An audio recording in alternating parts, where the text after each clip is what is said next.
و25 في 582 305,505. ميشيل.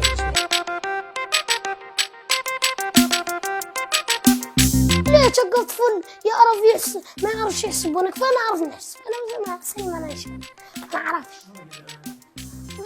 ما صح ما نعرفش مش عارف كيف اتعلم. دي الفراغ 10 دينار قال لي قلت له الحاجه تدفع 5000. قلت له ديك له الفراغ ومش عارف وش عطيته معاه حاجه. قال لي هاك الدين نسمى ولا كيجي يحسب. هو ما يقوليش احسب لي كيجي يحسب المصروف. قول له معناتها واحد يجي كرد قول له حسب لي شحال راه عندي نحسب معاه. ثم اكتشف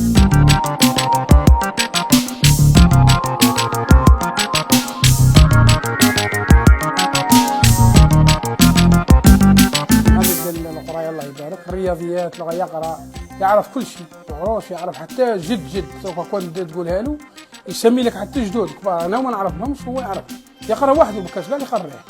انا ما نعرفش نقرا قريت ما نقدر.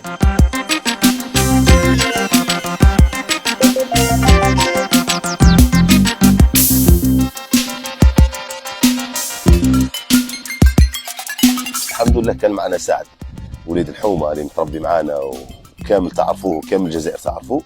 ريحنا معاه ولينا احنا نديكلاريو لبعضنا برك انا وابراهيم. هو يسمع فينا واحنا ما على بالو شغل ما على بالناش بالله يسمع فينا. شغل رانا نخدموا ذكر شيفر كي ذكر ذاك الشيفر الناس خلعت معنا ما كنتش على بالي باللي راه يديطاي معنا حتى في الحديث تاعنا. عطالي الشيفر واش خرج لي بالكالكولاتور.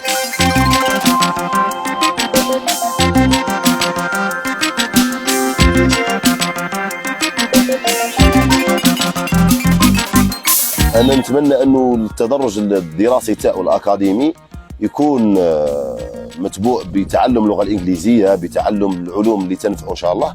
لأنه ما يقعدش في النسق هذا برك الحساب لازم يكون شمولي في الدراسة تاعو باه للمستقبل نشوفوه صح كما راه هو متأمل وكما متأمل والديه وكما متأمل كامل الشعب الجزائري.